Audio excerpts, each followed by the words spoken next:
할렐루야. 예수님이 우리의 비전임을 믿습니다. 예수님이 우리의 비전임을 믿습니다. 아멘.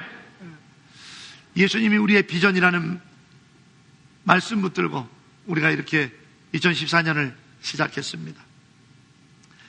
이 2014년을 살면서 특별히 사순절을 맞이하여 지난주부터 사순절 묵상의 말씀을 여러분에게 드리고 있습니다.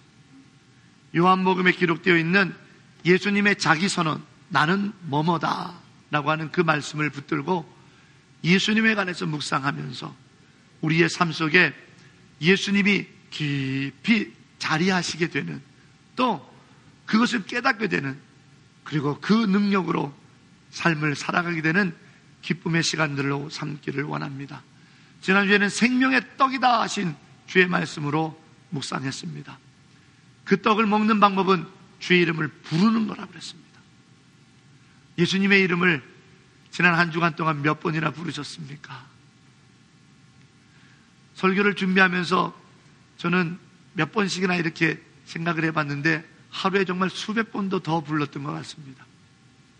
새벽 기도 시간에 중보하면서 주여 주여 주여 주여, 우리 누구 집사님 주여 고쳐주십시오, 주여 주여 해결해 주십시오 라고 기도하게 되고, 안타까운 사정을 듣게 되면 아이고 예수님 저 집이 살아야 됩니다라고 주님의 이름을 수도 없이 부르게 되고, 기쁘고 감사한 일을 듣게 되면 아이고 예수님 할렐루야 찬송합니다, 주님이 하셨습니다 수도 없이 부르게 됩니다. 또 한 날은 우리 까비떼에서 수고하신 우리 한정혜 집사님 뵈려고 가서 점심도 먹으면서 잠깐 출타하셔서 그 자리에서 안 계시니까 더 주여 주여 부르짖게 되더라고요. 주여 주여, 우리 한정혜 집사님 멀리서 신앙생활 하러 오는데 복 주시라고 이렇게 기도하게 됩니다. 예수님의 이름을 몇 번이나 부르십니까? 부르셔야 됩니다. 주님의 이름을 부르는 것과 부르지 않는 것, 엄청난 차이가 생깁니다. 믿으면 되지. 맞습니다. 그런데 우리가 믿고 있는 그 마음이 예수님의 이름을 부르지 않으면, 그게 생명의 떡이라 예수님의 이름을 부르지 않으면 믿고 있는 내 마음이 흐물흐물 변하더라는 겁니다. 어느 날 그 주님의 말씀을 붙들고 주님만으로 살겠다라고 했던 한 순례자가 길을 걷다가 우연히 길바닥에서 금덩어리를 하나 주웠답니다. 야, 이게 웬 횡재냐 하고 금을 주워서 주머니에 넣는 순간 뒤에서 한 젊은이가 불러서 자기 꿈에 이 자리에 나갔더니 당신하고 똑같이 생긴 사람이 자기에게 보물을 주더라는 거예요. 그래서 혹시나 해서 믿지는 마음이지만 믿줘야 본전이다 하는 마음으로 이 자리에 남았는데, 내가 꿈에서 본 사람이 딱 여기 있네요. 혹시 내게 줄 보물이 있습니까? 라고 묻는 거예요. 이 순례자가 껄껄껄 웃으면서 주머니에서 방금 주신 금덩어리를 줍니다. 내게 이것이 있으니 가져가시오. 그 젊은이가 신이 나서 들고 갔습니다. 그런데 밤에 잠이 안 오는 거예요. 생전 처음 본 사람한테 어떻게 이 귀한 금덩어리를 줄 수 있었을까? 자기 생각을 해보니까 생전 처음 보고 아무런 이해관계도 없고 부탁할 것도 없는데 보물을 줄 리가 없는 거예요. 가만히 생각해 보니까 이 젊은이가 금덩어리보다도 더 귀한 보물을 그 사람이 가지고 있었을 거라는 생각이 듭니다. 밤이 새도록 고민하던 이 젊은이가 금덩어리를 가져가서 여관에 묵고 있는 순례자에게 그 금덩어리를 돌려주면서, 이게 정말 보물이라면 당신이 내게 이렇게 쉽게 줬겠습니까? 내가 밤새도록 고민해봤는데 처음 본 사람에게 필요하겠거니 하고 이런 금덩어리도 내어줄 수 있는 당신의 마음을 달라고 요청하는 얘기가 있답니다. 여러분, 이 순례자도, 이 젊은 사람도 정말 중요한 보물이 뭔지 깨닫게 됩니다.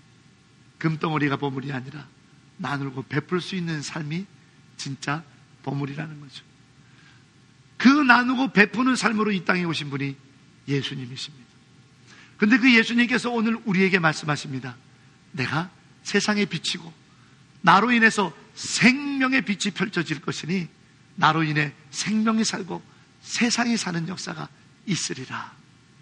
그렇다면 그 예수님의 빛 안에 거하기만 하면 우리는 사는 역사가 있는 줄로 믿습니다. 예수님의 빛 안에 있으면 우리는 이 땅에서 승리의 역사가 있습니다. 제가 설교를 다 준비하고 어제 아침에 이 사진을 보여드리면 빛이 뭔지 정확하게 아시겠구나 라는 생각이 들어서 아침 7시에 사진 한 장을 찍었습니다. 저희 집 근처에 있는 길거리인데요, 여러분에게 좀 보여드리고 싶습니다.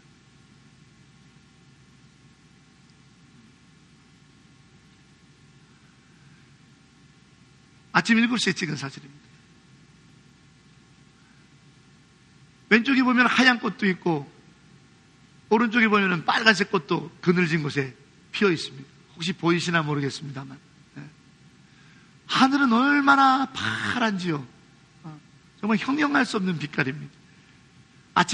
토요일 날 아침에 교회에 나오면서 7시 한 15분쯤에 저희 집 근처에 있는 길에서 찍은 사진입니다. 깨끗하게 보입니다. 그리고 다 끝나고 집에 돌아가던 밤 7시 좀 넘어서 한 장의 사진을 또 찍었습니다. 같은 자리에서요. 같은 각도로요. 같은 카메라로요. 12시간 차이가 납니다. 아무것도 보이지가 않습니다. 근데 이 길거리가요, 후미진 곳이라 개들이 엄청나게 많습니다. 낮에는 개가 보여도 두렵지가 않아요. 미리 나한테 그 동네 개들이 와도 피할 수 있으니까, 볼 수 있으니까. 또 아름다운 꽃들이 피어있고 하늘이 파랗게 너무 아름답고, 정말 하나님 창조하신 세상이 너무 아름답다. 그런데 밤에 같은 자리에서 보니까 너무 어두운 거예요. 정말 무섭더라고요. 이때 슬쩍 동네 개들이 와갖고 뒷다리를 물으면 어떡하나, 그런 쓸데없는 생각도 듭니다. 차이는 하나입니다. 빛이 있느냐 없느냐입니다. 그냥 인생길을 걸어가는 것도 빛이 없을 때는 두렵기도 하고 뭐가 있는지 모르고 아름다운 것을 볼 줄 모릅니다. 그러나 그냥 인생길을 가더라도 빛만 있다면 아름답고 행복하고 위험도 미리 피할 수도 있고 감지할 수 있습니다. 하물며 그냥 길 가는 것도 그런데 우리 인생길은 어떻겠습니까? 인생의 중요한 문제를 결정합니다. 선택합니다. 무엇인가를 옮겨야 되고요. 살아야 됩니다. 인생길을 걷는데 빛이 있고 없고는 엄청난 차이가 나지 않겠습니까? 그냥 길을 가는데도 이렇게 빛이 있을 때와 없을 때가 차이가 엄청나는데 인생의 길을 가는데 어떤 차이가 생기겠습니까? 많은 차이가 생깁니다. 많은 차이가 생깁니다. 여러분, 인생길을 가는데 빛이 필요합니다. 그 빛이 바로 예수님이십니다. 저는 여러분에게 2명의 청년을 이 자리에서 소개하려고 합니다. 정우하고 승현이 잠깐 일어날래? 사전에 얘네들한테 얘기한 거 아닙니다. 승현이는 손 들어봐. 승현이는 그래도 교회 다녔었지? 처음인가? 그렇구나. 정우는 완전히 처음이지. 이 두 청년이 필리핀 와서 우리 교회를 처음으로 교회라는 데를 다녀보는 거예요. 이 두 청년이 뭐 하냐면 사코루라고 하는 이 필리핀 실업 축구단의 선수로 왔습니다. 그래서 토요일 날, 어제도 저녁에 시합했는데, 토요일 날 그리고 목요일 날 저녁에 보니파시오 한국 대사관 뒤에 가면은 거기에 스타디움이 있습니다. 축구장이 있습니다. 거기서 야간 경기로 볼 찹니다. 그 볼 차로 왔는데 여기에 우리 교회 청년부로 와서 신앙생활 처음으로 하고, 아까 전도사님 보니까 부활절날 학습받으라고 막 설득하던데 아멘 했어? 아멘 했어. 그래, 학습받게 되겠구나. 앉으세요. 왜 이 두 청년을 소개했냐면요, 이 두 청년이 여태까지 살아가는 동안 20살, 21살이 되는 동안 예수라고 하는 빛을 모르고 살다가 교회에 와서, 이 필리핀에 와서 처음으로 예수라고 하는 빛을 들으면서 인생을 살기 시작합니다. 어떤 역사들이 이 아이들에게 나타날까요? 어떤 차이가 이 청년들에게 일어나게 될까요? 기대되지 않으십니까? 앞으로 10년 후에 이 청년 둘 청년이 예수라고 하는 인생의 빛을 믿고 예수라는 인생의 빛을 붙잡고 볼 차고 운동하고 살아갈 때 이 두 청년에게 어떤 역사들을 하나님이, 어떤 기대들을, 어떤 놀라운 일을 행할까요? 기대합니다. 이런 청년들이 우리에게 많은데 믿음의 어른들이 빛이 되어주시면 안 되겠습니까? 빛이 되어주시면 안 되겠습니까? 우리에게는 정말 빛이 필요합니다. 제가 한 번은요, 한국에서 교회에서 제공했던 사택이 3층짜리 빌라인데 3층이니까 당연히 엘리베이터가 없죠. 3층에 살았습니다. 워낙 후미진 곳에 있는, 이렇게 햇빛도 잘 들어오지 않는, 그래서 그 옆에 또 건물이 큰 병원이 있어가지고 그림자만 져서 밤에도 빛이 잘 안 들어오는, 돌아서가지고요, 그런 빌라예요. 근데 한 번은 3층으로 올라가는데 척 스위치를 넣었는데 계단에 등이 다 일제히 아웃돼 버린 거예요. 불이 안 들어와요. 이 3층 계단 그냥 2개, 3단 성큼성큼 금방 올라가는데 불이 딱 꺼져서 컴컴하니까 계단 올라가는데 맨날 오르락내리락 하는 계단인데 못 올라가겠는 거예요. 넘어질까봐. 그래서 살금살금 올라가면서 평소에는 잡지도 않는, 여러분 건물에 있는 계단 손잡이 잘 잡으십니까? 못 잡습니다. 왜? 먼지가 많아서. 그래도 신경 안 씁니다. 먼지 잡은 그 손잡이를 붙잡고도 집에 올라가게 되더라고요. 빛이 없으니까 너무 불편해요. 빛이 없으니까 너무 위험해요. 빛이 없으니까 너무 불안해요. 그런데 우리는 예수라고 하는 생명의 빛이 없음에도 예수라고 하는 생명의 빛이 내게 정말 있는지 없는지 확신도 없으면서 얼마나 당당하게 인생을 살아가는지 몰라요. 대단하십니다. 안 됩니다. 예수라고 하는 빛이 없으면 우리 안에 낭망이 없어. 예수라고 하는 빛이 없으면 우리 안에 불안과 두려움이 옵니다. 예수라고 하는 빛이 없으면 우리는 볼 수가 없습니다.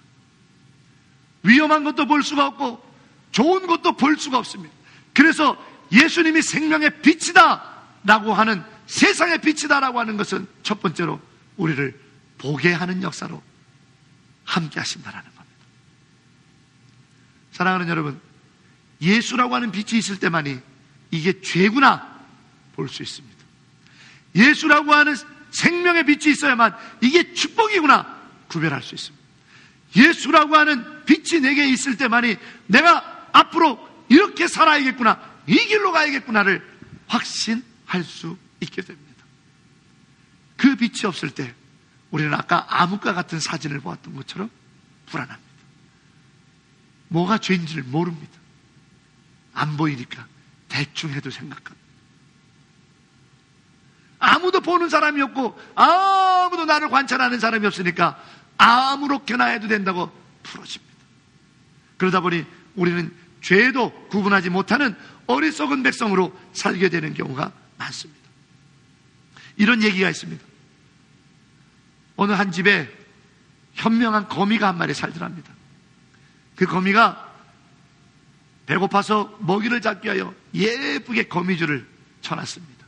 창문가에 저렇게 밖에 푸른 자연이 보이는 배경으로 거미줄을 착 친 거예요. 얼마나 지혜로운 거미인지 모르죠. 그리고 이 거미가 이렇게 생각했답니다. 거미줄이 깨끗해야지, 그래야 깨끗한 자리에 파리들이나 먹이들이 앉을 거라고요. 아니나 다를까요? 파리들이 이 거미줄을 보면서 그 밖에 있는 자연을 보면서 자연으로 날아가야지 하다가 걸리기도 하고, 거미줄을 본 파리들이 야, 이건 신기하다, 뭐 이런 게 다 있나 하고 만져보다가 걸리기도 해서 거미가 늘 배부르게 먹었답니다. 그런데 어느 날 배고플 때 파리 한 마리가 마침 이 거미줄 주변을 빙빙 돌더니 앉을까 말까 하다가 안 앉더래요.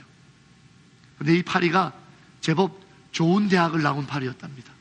그래서 꾀가 있어가지고 야, 이게 신기한 건 한데 너무 좋아 보이기도 한데 왜 좋고 신기한 여기에 다른 파리들이 아직 안 왔을까? 현명하죠? 그러면서 간을 보고 있었답니다. 그때 거미가 유혹을 합니다. 빨리 와서 앉아, 같이 놀자. 거기에 이 파리가 확신을 얻고는 여기가 정말 좋은 데라면 왜 내 친구 파리들이 한 명도 안 왔었겠냐고, 아무래도 이건 위험한 것 같다고 도망을 가더랍니다. 그런데 방향을 바꾸고 방문 쪽으로, 방 안쪽으로 향하던 파리 눈에 현란한 것이 들어왔습니다. 알록달록한 것이 공중에 매달려서 빙빙 도는 것이, 와, 나이트클럽이 그렇게 멋진 나이트클럽이 없는 거예요.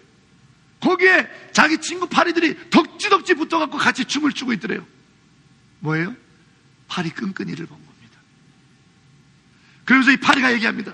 야, 여기에는 친구들도 많이 있고 재밌게 춤추는 것 같으니까 여기는 가도 되겠구나 하고 좋은 대학에 나왔던 이 파리가 거기에 덥석 붙여서 죽고 말았답니다. 이 우화는 무엇을 우리에게 말해줍니까? 우리가 본다 하지만 내가 보는 것이 진리가 아니고, 내가 본다 하지만 내가 보는 것이 전부가 아니고, 내가 본다 하지만 내가 보는 것이 제약되어 있다라는 겁니다. 그런데도 우리는 여전히 내가 본 것만 믿고 삽니다. 예수의 빛으로 보지 않습니다. 내 눈의 빛으로 보는 것이 단 줄 압니다. 내 눈에 보는 것이 진짜인 줄 압니다. 내 눈의 빛으로 보는 것만으로 삽니다. 예수의 빛으로 살지 않아요. 한 번은 위험을 벗어날 수 있겠죠, 현명해서. 그러나 이 팔이 끈끈이에 붙어갖고 오도 가도 못하는 신세에 갇혀서 이러지도 저러지도 못하는 인생의 낭망의 길에 빠져서 내가 왜 이랬을까 그 뒤늦은 후회를 하는 인생이 얼마나 많은지 모른다는 거죠. 예수의 빛으로 봐야죠. 예수의 빛으로 보는 것이 무엇입니까? 시편 43편 3절에 그것을 우리에게 가르쳐주고 있습니다. 자, 화면을 보시고 다 같이 한번 읽어봅니다. 시작.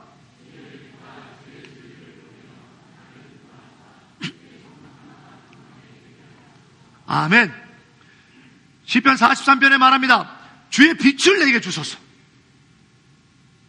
그리고 주의 빛인 진리를 내게 주소서.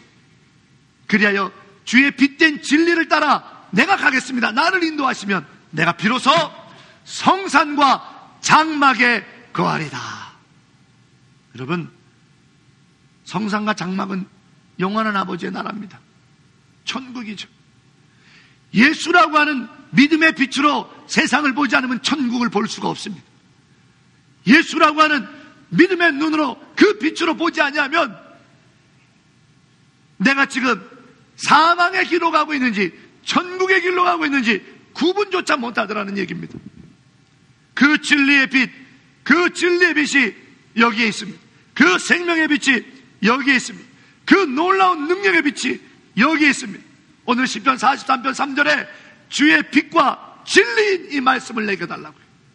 그러면 내가 진리의 빛된 이 말씀을 쫓아 주의 영원한 나라에 가겠노라고요. 그렇습니다. 천국 가는 길이 여기에 써져 있습니다. 우리의 인생이 뭔지 여기에 써져 있습니다. 하나님의 영광이 무엇인지 여기에 써져 있습니다.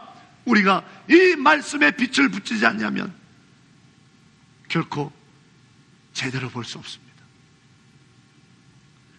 이사야 45장 22절 말씀을 우리 남자 성도님들이 좀 힘있게 한번 읽어봐 주시길 원합니다. 시작.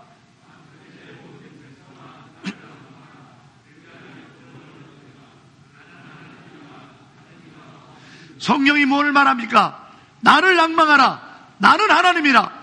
나 외에는 구원을 줄 자가 없다. 그것이 성령의 빛이요, 그것이 생명의 빛이요, 그것이 예수의 빛입니다. 구원의 길을 보여준다 이 말입니다. 천국의 길을 보여준다고요. 영원한 생명의 길을 보여주는 것이 예수란 말입니다. 신약 성경에 뭐라고 쓰인지 아십니까? 사도행전 4장 12절입니다. 우리 여자 성도님들이 한번 읽어봐 주시기를 부탁드립니다.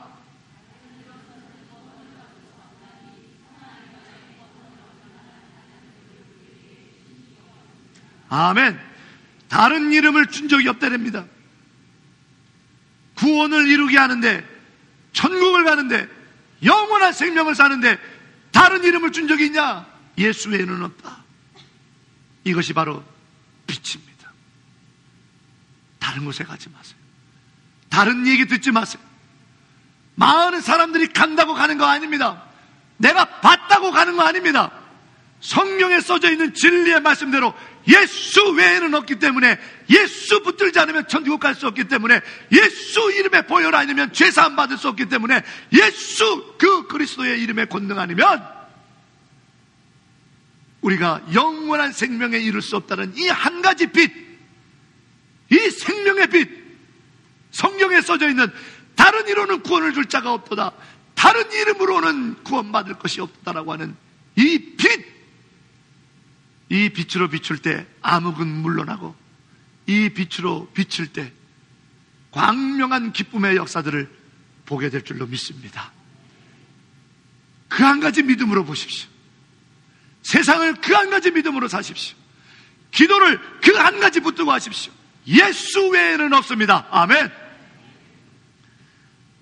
설교를 준비하며 나름 시를 한번 써봤습니다. 예수님이라는 빛을 알지 못했을 때 큰 나무 바위에 빌었습니다. 예수님이라는 빛을 알지 못했을 때 모든 것이 팔자 운명인 줄 알았습니다. 예수님이라는 빛을 알지 못했을 때 양만 싼 놈 계급이 있는 줄 알았습니다. 예수님이라는 빛을 알지 못했을 때 귀신을 달래줘야 잘 살 수 있다고 믿었습니다. 예수님이라는 빛을 알지 못했을 때 도덕, 윤리, 양심은 더 중요한 문제가 아니었습니다. 예수님이라는 빛을 알지 못했을 때 내 삶의 이유를 착각했습니다. 예수님이라는 빛을 알지 못했을 때 내 인생에 대한 심판이 있는 줄 몰랐습니다. 예수님이라는 빛을 알지 못했을 때 영원한 생명을 들어보지도 못했습니다. 예수님이라는 빛을 알지 못했을 때 내가 죄인이라는 사실을 부정했습니다. 예수님이라는 빛을 알지 못했을 때 내가 얼마나 사랑받고 귀한 존재인지 깨닫지 못했습니다. 예수님이라는 빛을 알지 못했을 때 용서와 사랑 대신에 미움과 복수만 생각했습니다. 예수님이라는 빛을 알지 못했을 때 죽으면 모든 것이 끝인 줄 알았습니다. 예수님이라는 빛을 알지 못했을 때 내게 사명이 있다는 건 한 번도 생각하지 않았습니다.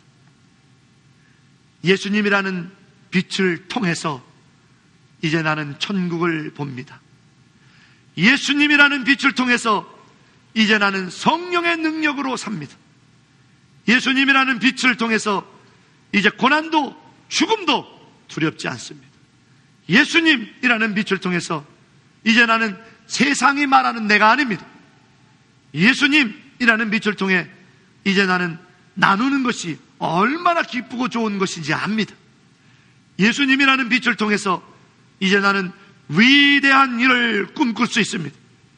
예수님이라는 빛을 통해서 이제 나는 내 사명이 뭔지 알게 되셨습니다. 예수님이라는 빛을 통해서 이제 나는 하나님의 자녀임을 확신합니다. 예수님이라는 빛을 통해서 이제 나는 인생의 길을 볼 줄도 알고 알게 되었습니다. 예수님이라는 빛을 통해서 이제 나는 축복의 사람이라는 것을 믿습니다. 예수님이라는 빛을 통해서 나는 사랑받는 사람이라는 것을 알 수 있습니다. 예수님이라는 빛을 통해서 내게 하나님의 놀라운 계획이 있음을 믿습니다.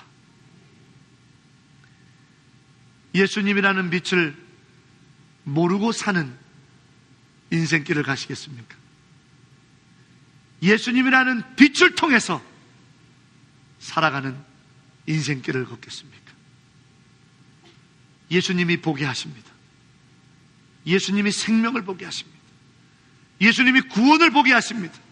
예수님이라고 하는 그 이름의 빛만이 우리의 죄사함의 천국을 바라볼 수 있게 하니 그 믿음으로 바라보시기 바랍니다. 그 믿음으로 고난도 두렵지 않게 일어나 예수님의 빛이 비춰지는 놀라운 승리의 길을 걷게 되는, 보게 되는 하나님의 역사가 우리 안에 있기를 주의 이름으로 축원합니다. 여러분, 빛은 한 가지 또 다른 속성이 있습니다. 그것은 다름 아니라 따뜻하다라는 겁니다. 빛이 열을 내죠. 그 열을 내기 때문에 전구를 살짝 만져도 따뜻합니다. 빛은 우리에게 비춰질 때 우리의 몸을 따뜻하게 합니다.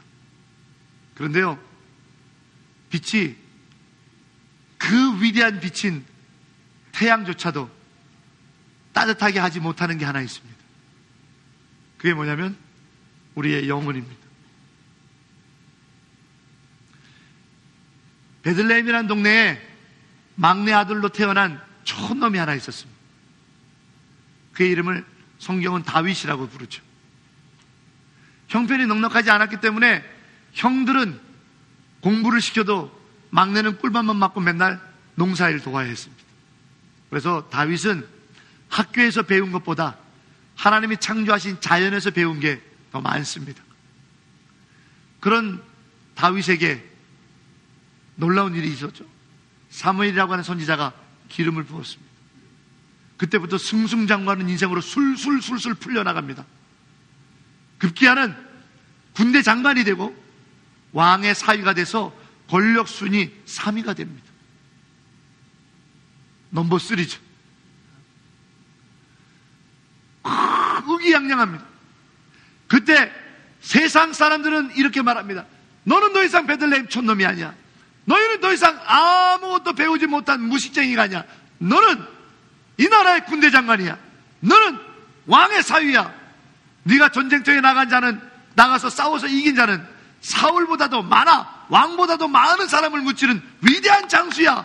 이것이 바로 세상 사람들이 다윗에게 들려준 말이었습니다. 어쩔했죠? 근데 한순간 나락으로 떨어졌습니다. 인생이 다 그런 거 아닙니까? 한순간, 그냥 한순간 나락으로 떨어져서 자기 때문에 집이 폐가 망신했습니다. 어머니 아버지가 고향 땅에 살지 못하고 야밤도주해야 했습니다. 자기도 사람들의 눈을 피해서 광야로 도망가야 했습니다. 늘 들판에서 자는 데 익숙했기 때문에 추위쯤은 이길 수 있었어요. 그런데 한 가지 추위는 못 이겼습니다. 영혼이 아픈 거예요. 나 때문에 우리 집이 망했다라는 거예요. 내 인생이 앞으로 죽음밖에 남았지 않았다라는, 갈 데가 없다라고 하는 영혼의 떨림의 추위는 어떤 것도 따뜻하게 해줄 수 없었습니다. 오늘 현대의학이 이런 다윗을 우울증 환자라고 말하죠. 철두철미 믿었던 사람에게 배신을 당했습니다. 가장 믿었던 사람 누굽니까? 부인이었습니다. 그런데 부인마저도 버리네요. 여러분, 일이 되려고 그러면 부부 사이에도 의가 상하고 오히려 남편과 아내에게 더 상처를 많이 받습니다. 죽을 것 같습니다. 우울증이라고 말합니다. 낙심했다고 말합니다. 그런 다윗이 세상이 나에게 대해서 말하는 것에 귀를 닫고 성경에 예수님께서, 하나님께서 뭐라고 나를 말하고 계시는지에 대해서 생각하게 됐습니다. 가만히 있어봐. 나는 사무엘 선지자가 내게 기름을 부었잖아. 하나님이 나를 택했다고 했어. 그 하나님이 내게 뭐라고 말씀하셨는지가 빛이 되니까 그의 영혼이 따뜻해지기 시작합니다. 그의 영혼이 치유되기 시작합니다. 세상 사람들의 배신과 버림과 조롱과 멸시와 세상 사람들로 인해서 받은 상처와 자책감과 죄의식에 의해서는 내 영혼의 떨림을 막아낼 수가 없었는데, 내가 하나님으로부터 기름 부음 받은 자라고 하는 그 말씀의 진리의 빛을 떠올리니 그가 이렇게 변합니다. 시편 27편 1절에 그가 다음과 같이 기도합니다. 우리 큰 목소리로 함께 읽어봅니다. 여호와는 나의 빛이요 나의 구원이시니 내가 누구를 두려워하리요. 아멘. 영혼이 따뜻해지니까, 영혼이 치유를 받으니까, 영혼의 햇빛이 비치니까 그가 무엇을 두려워하리요? 누구를 무서워하리요? 이 고백을 통해 그는 왕의 기름을 붓는 자리까지 나갈 수 있었습니다. 비록 광야에 견뎌야 됐고 블레셋 땅을 견뎌야 하는 어둠의 고난의 터널이 있었지만 왕의 기름을 붓는 자리까지 이 믿음으로 예수 그 생명의 빛으로 바라보니까 못 갈 길이 알려주란 말이에요. 세상이 여러분을 누구라고 말합니까? 실패자? 이혼한 사람? 사기당한 사람? 망한 사람? 세상이 여러분을 뭐라고 말합니까? 그것은 우리를 두렵게 만듭니다. 움츠러들게 만듭니다. 성경이 여러분을 뭐라고 말합니까? 예수의 빛은 여러분을 뭐라고 말합니까? 세상의 소리는 여러분들의 약하고 모나고 부끄러운 것만 비춥니다. 그러나 예수의 빛은 여러분의 영혼을 비춥니다. 세상의 빛은 여러분의 아픔과 치부와 조롱받을 만한 부끄러운 것들만 들춰냅니다. 그러나 예수의 생명의 빛은 한 번도 변함없이 여러분의 영혼만 비춥니다. 옆에 분을 한번 쳐다보세요.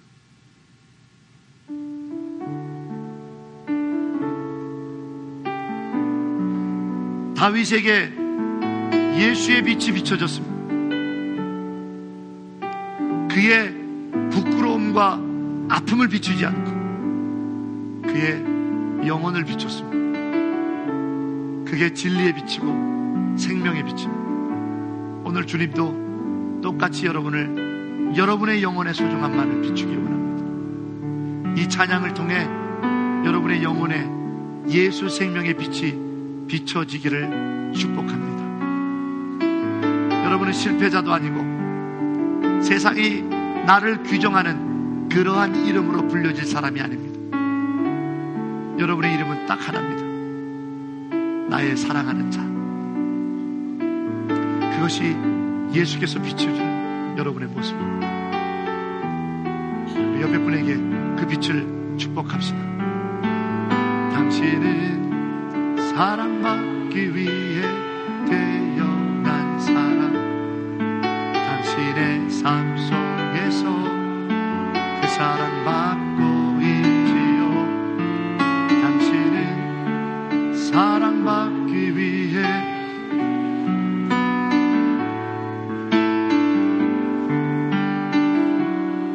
그 사랑받고 다시 한 번만 부를까요? 당신은 좀 멀리 계신 분들을 이번에는 당신은 사랑받기 위해 태어난 사람. 우리 특별히 저 뒤에 뒷좌석에 앉아있는 우리 젊은 애기 엄마 아빠들을 위해서 저기 당신은 사랑받기 위해 태어난 사람.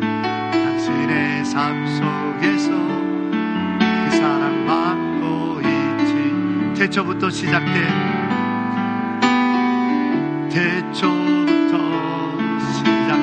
하나님. 우리 저 끝에 있는 한나네도 한별이네, 그리고 우리 우주네, 우리 상윤이네, 또 우리 제이네, 우리 또 매튜네. 아유, 저거 다 뒤에 계시네. 변함으로 인해 우리에게 세상의 소리를 듣지 마세요. 하나님이 비춰주는 생명의 빛을 따라가세요. 그것은 바로 여러분의 이름 사랑받는 자라는 얘기입니다. 당신은 사랑받기 위해 태어난 사람. 내 자신을 위로합시다. 지금도 그 사랑 받고 있지요. 당신 사랑받고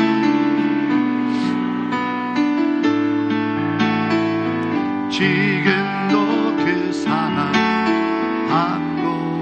우리 눈을 감아보시겠어요? 제가 기도하겠습니다. 하나님, 세상이 나를 뭐라고 부르는지 모르겠습니다. 그 세상의 부름과 눈초리가 매섭습니다. 친정 어머니에게도 말 못할 것 같습니다. 내 형제 자매에게도 털어놓기가 어렵습니다.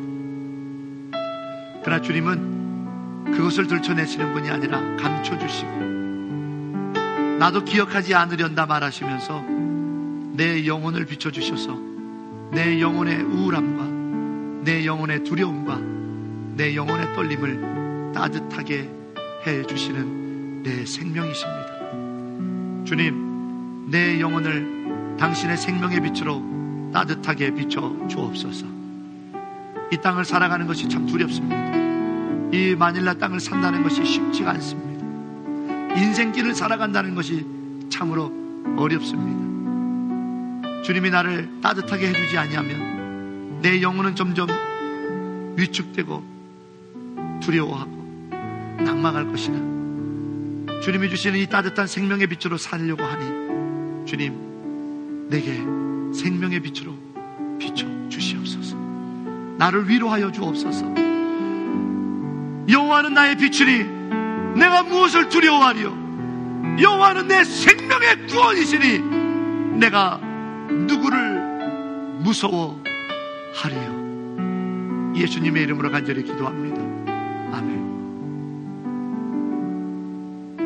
이 생명의 빛을 붙들고 사시는 우리 성도 여러분 되시기를 주의 이름으로 축원합니다. 1862년에 한양 땅 근처에 백정 한 가정이 살고 있었습니다. 백정이라고 부르지도 않고 백종놈들이라 이렇게 부르죠. 요즘은 사실 그런 직업의 신분의 차별이 없기에 도축업자도 하나의 전문직입니다. 그렇게 부르면 큰일 납니다.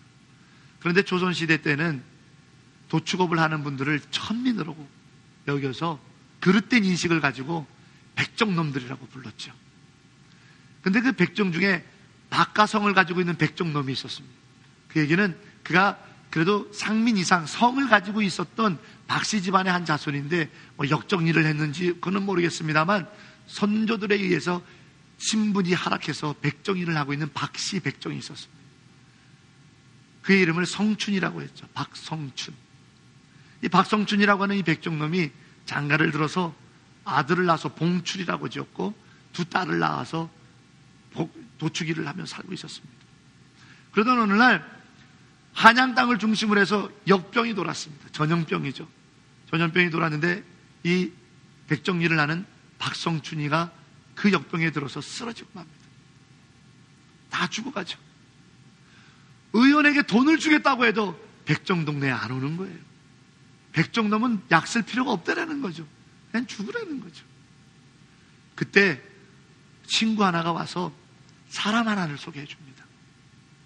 이 사람에게 가서 간청하라는 거예요. 그 사람이 바로 에비슨이라는 사람입니다.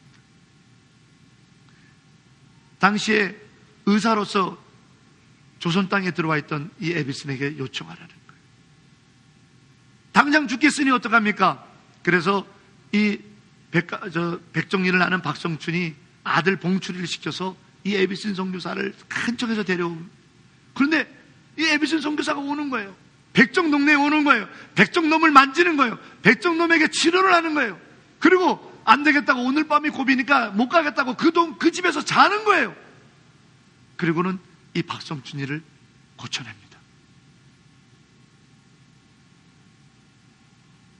봉출이는 아직 넘어가지 마시지. 고쳐내는 거예요. 당신은 누굽니까? 나는 예수를 믿고 예수님을 전하러 온 의사입니다. 예수님 때문에 당신을 고쳐준 겁니다. 그 예수 나도 좀 믿겠어. 그런데 이 에비슨 선교사가 그 백정 박성춘이를 고쳐주러 그 백정 동네에 가서 하룻밤 자면서 고쳐줄 때 이 에비슨의 신분이 뭔지 아십니까? 고종 황제 주치의입니다. 말도 안 되는 일입니다. 고종 황제만을 치료하는 이 주치의가 가장 신분이 열악한 백정놈네 집에 가서 백정을 살려냅니다. 깜짝 놀랍니다. 그래서 이 백정 박성춘이 열심히 신앙생활해서 승동교회 최초의 장로가 됩니다. 그 승동교회 당시에 이씨 조선의 그 이씨 집안의 왕가의 가문의 사람도 다니고 있었습니다. 투표를 했네요. 왕족이 떨어지고 백정놈이 장로가 됐습니다. 그래서 그 왕족이 백정놈이 장로하는 교회 못 다닌다고 따로 나가서 교회를 개척했어요. 그러고는 그 교회가 잘 될 리가 없으니까 나중에 다시 기어 들어와서 두 번째 장로가 됩니다. 그 승동교회 박성춘 장로가 예수만이 정말 희망이구나, 예수만이 정말 희망이구나 해서 그의 아들 봉출이를 에비슨 선교사에게 보내서 이 아들을 좀 희망으로 키워달라고. 우리는 희망이 없는 사람입니다. 우리는 희망이 없는 사람이니 이 아들을 예수 희망으로 키워달라고 그럽니다. 봉출이의 사람 됨됨이를 보고 에비슨 선교사가 키우기 시작하죠. 최초의 의대인 세브란스 의대, 지금 세브란스 병원의 전신 연세대학이죠. 연세대학 연희전문 의과대학 1기 졸업생이 바로 이 박봉출입니다. 이름을 박서양이라고 개정했죠. 그리고는 같이 졸업한 졸업생들보다 시험 성적이 으뜸이어갖고 우리나라 최초의 서양의사 면허증을 갖는 최초의 서양의사 1호가 바로 이 백정의 자식 박봉출입니다. 희망이 없는 곳에 예수는 희망의 빛입니다. 여러분에게 사진 한 장을 더 보여주기 원합니다. 터널 사진이요. 미리 말해버렸네요. 여기가 어딥니까? 원래는 원고를 그렇게 해야 되는데 여기가 어딥니까? 모르시겠죠? 이렇게 대답하셔야 됩니다. 터널입니다. 여러분, 긴 터널이 끝부분이 구부러져서 출구가 어딜지 모르는 터널의 한 지점에 출구의 빛이 보이지 않는 이곳에서 여러분의 차가 시동이 꺼졌다고 생각해 보십시오. 일이 되려면 참 꼬인다고 전기가 나가서 터널을 비추는 벽등도 들어오지 않습니다.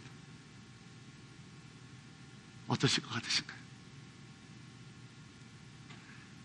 차를 버리고 걸어 나가야 되겠습니까? 그 안에서 기다려야겠습니까? 아직 기다리면 얼마나 기다려야 되겠습니까? 여기서 어떤 일이 벌어집니까? 터널이 무너질까라는 걱정 안 됩니까? 두렵습니다. 다음 사진을 보여드립니다. 같은 사진인데 출구의 빛만 비치게 했습니다. 어떠신가요?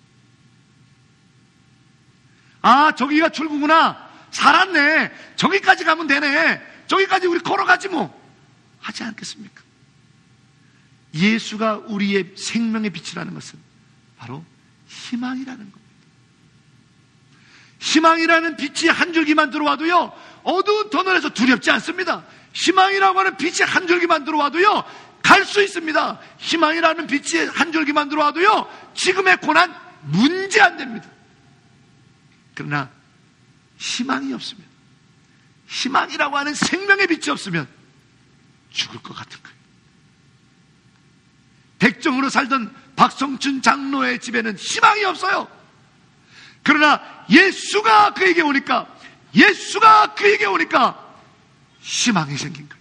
우리 백정놈들도 살 수 있다는 희망이 생긴 거예요. 그래서 이 박성춘 장로가 나중에 백정 노동조합을 만들어가지고 탄원서를 써가지고 정부에 올려서 고종황제의 도장을 받아 백정도 인간이라고 하는 도장을 받아내는 일에 앞장서는 사람이 박성춘 장로가 됩니다. 그리고 그의 아들 박봉출이를 서양이라고 이름을 바꿔서 최초의 의사를 만들죠. 그런데요, 더 놀라운 것은 이 박봉출 의사가 하나님 앞에 기도합니다. 하나님, 이런 무지막매한 백종놈을 의사 만들어주시고 예수 믿게 하시고 천국을 소유하게 하셨는데 내가 어떻게 살면 되겠습니까?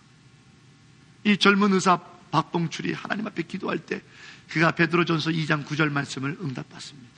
자, 우리 마지막으로 한번 베드로전서 2장 9절 말씀 함께 큰 목소리로 읽어봅니다. 시작.